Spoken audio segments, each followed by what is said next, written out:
Hi dear viewers, my name is YasTech and welcome to my YouTube channel for tech related videos. In this video, we look forward to discuss a very significant topic in networking and data communication known as synchronous and asynchronous transmission. Before moving ahead in this video, please do not forget to like, subscribe and hit the bell icon so you never miss any update. Data transmission between any two devices in the network can be done synchronously or asynchronously. In both types of transmission, the coordination and timing become important for the accurate and reliable communication of data in any kind of network. First, we are trying to understand what is synchronous transmission. The synchronous transmission is the type of communication where data is transmitted in the form of frames, or we can also call it blocks. These blocks can be varied in size.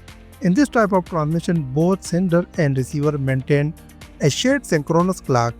The major purpose of maintaining this clock is to send data to each other at regular interval. The real-life analogy of synchronous transmission is exactly like two people are marched to the beat of the same drum. Or it can be thought of like two people committed to reach a particular destination or place at the same point of time.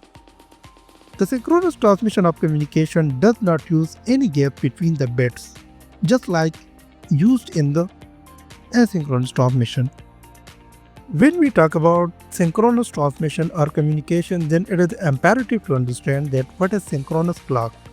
Well, the core of synchronous transmission is synchronization, and this can be only achieved through synchronization clock. The synchronization mechanism is very important for sending error-free data and reliable transmission of data. In this segment, we are discussing the concept of synchronous or synchronization clock. The shared synchronization clock in the synchronous transmission can be implemented in two ways, such as using master clock or pilot clock. Similarly, the synchronization can also be achieved by using the mechanism of self-synchronization.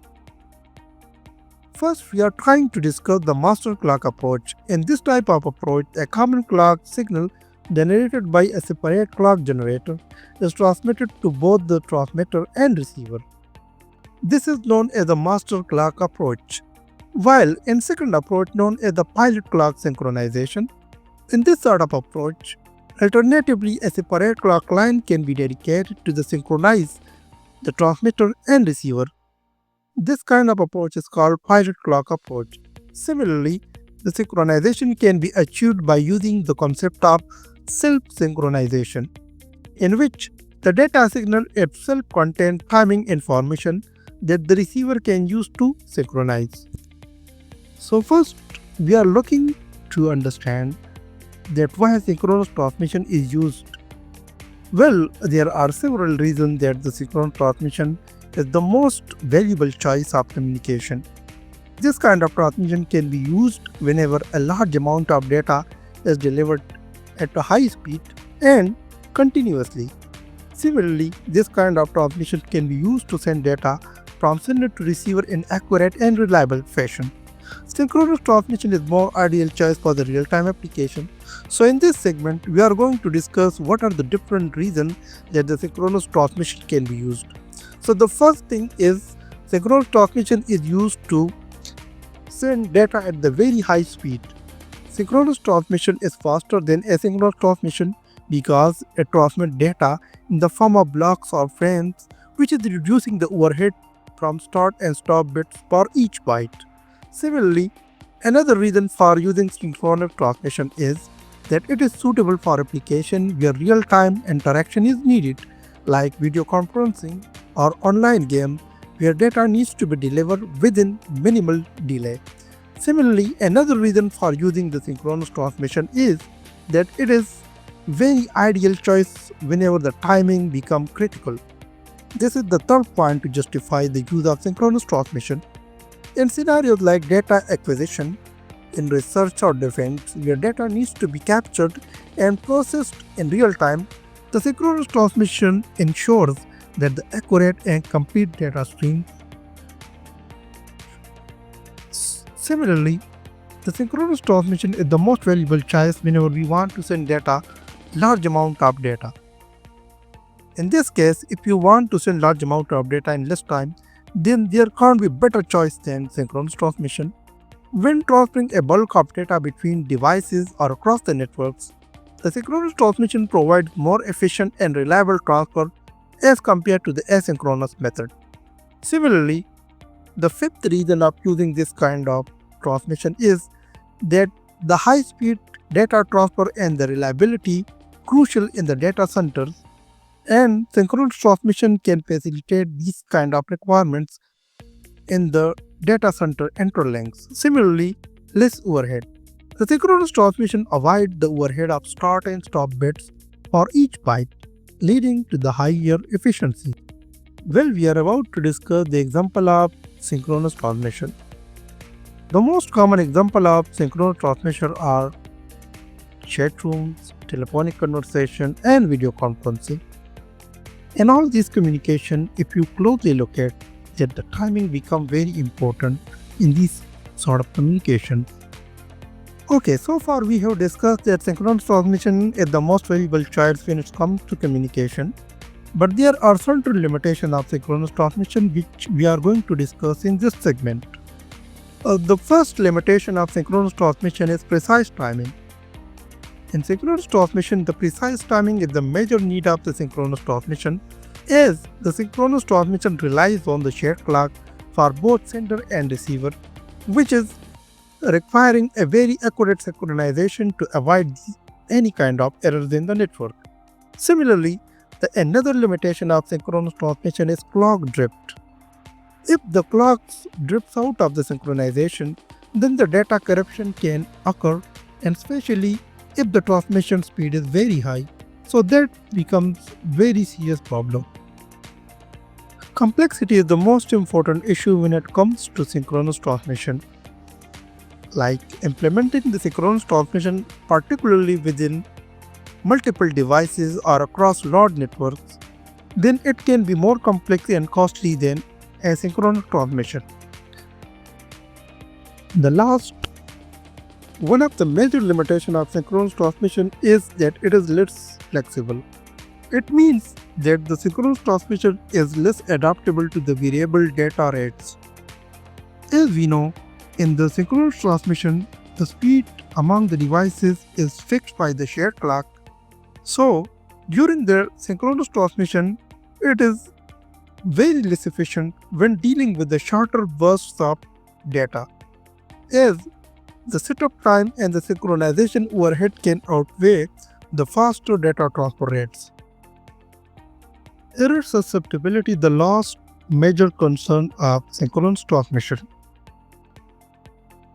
In synchronous transmission, even with a shared clock, noise or interference on the transmission medium can lead to the false bit recognition and potentially causing the data errors.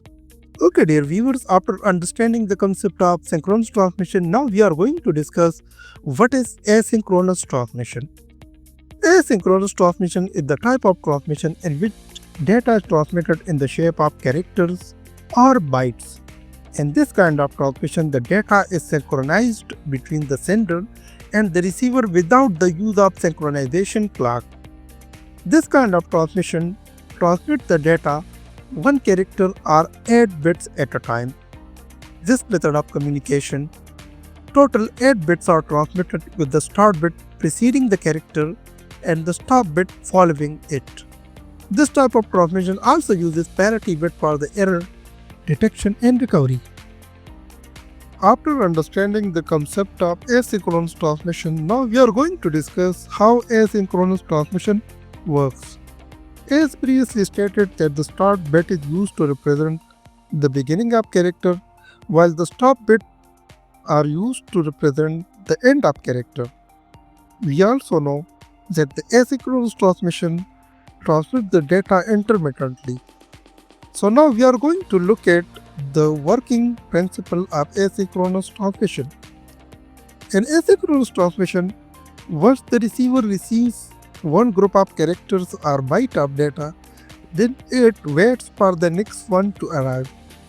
If no data is being transmitted, then the line or medium remains in an idle state, which is typically represented by constant negative voltage, and this condition is called logic high condition.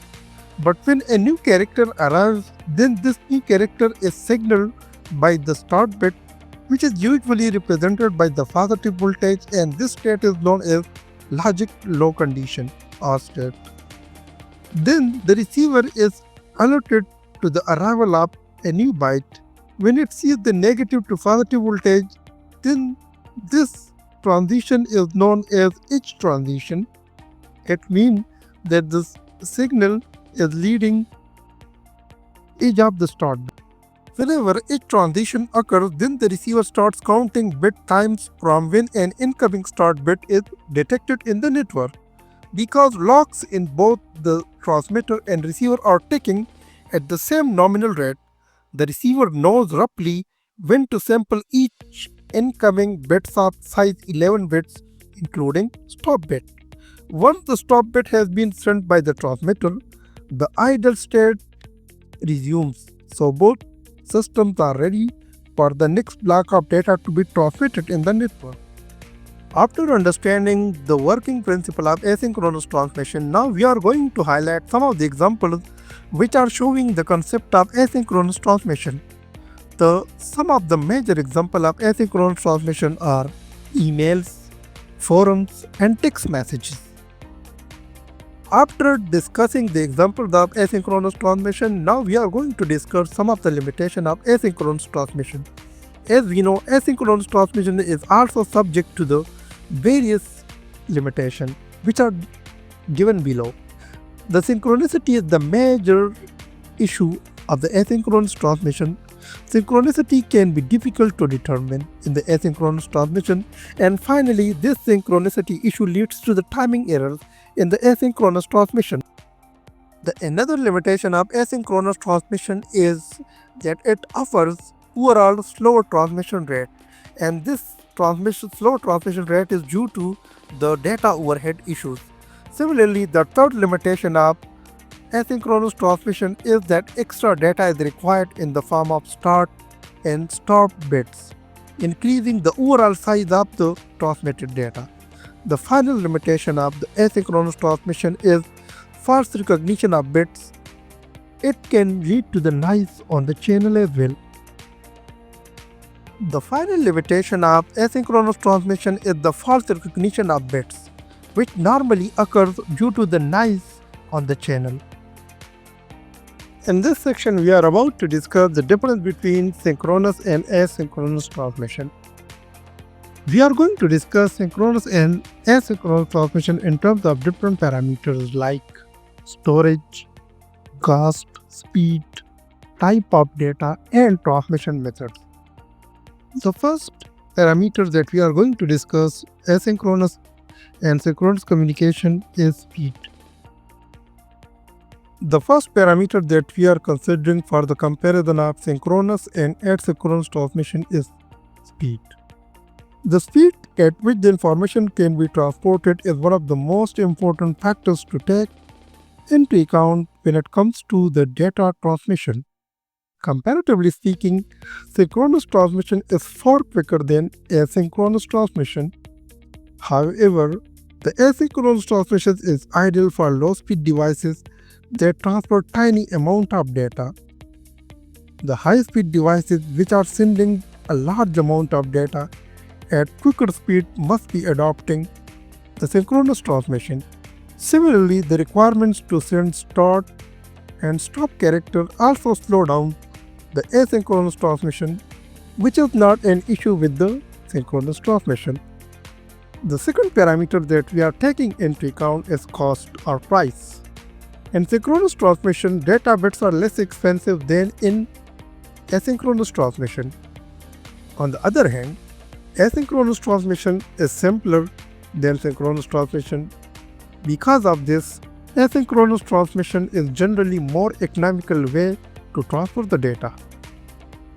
The third parameter that we are going to compare synchronous and asynchronous transmission is called storage.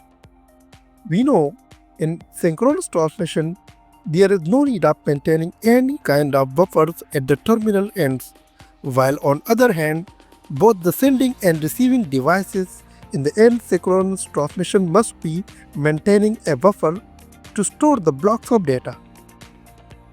The type of data is the third parameter that differentiates the synchronous and asynchronous transmission.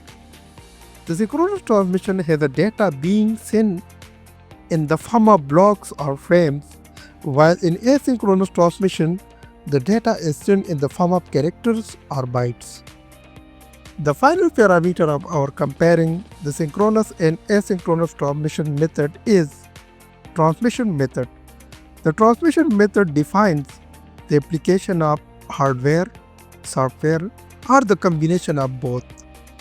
Well, in synchronous transmission, the combination of hardware and software are used for the purpose of sending data, while on other hand, in asynchronous transmission, it is only the hardware which is used for transferring data. Well, after completing this whole discussion, the first question that might be haunting your mind that which communication is better, synchronous or asynchronous transmission? And honestly, there is no size fits all answer here. It all comes down to the situation. Like synchronous transmission is perfect when you need to send large amount of data quickly and in real time, like during a video call, live broadcast, or between high-speed network devices. It uses a shared clock, which means both the sender and receiver are perfectly synchronized and allowing data to flow smoothly in continuous blocks. That makes it super efficient, but it also means that it is more complex to set up and needs proper timing hardware. While on the other hand, asynchronous transmission is what we use when data comes in small bursts and doesn't need to arrive instantly. Think of typing on a keyboard, sending a text message, or communicating with a microcontroller. This type of communication is simpler, cheaper, and doesn't need any clock signal. Each byte of data is sent with start and stop bit, so the devices can figure out when to listen and when to stop. It is not as fast or efficient as synchronous transmission is, but it is flexible and reliable for everyday, low volume of communication. So in short, go with synchronous when you need speed, timing, and efficiency, but if you want something lightweight, cost-effective, and easy to use, then asynchronous is better option. It all depends upon your use case. Thanks for watching this video. If you guys are having any questions, then you can drop in the comments.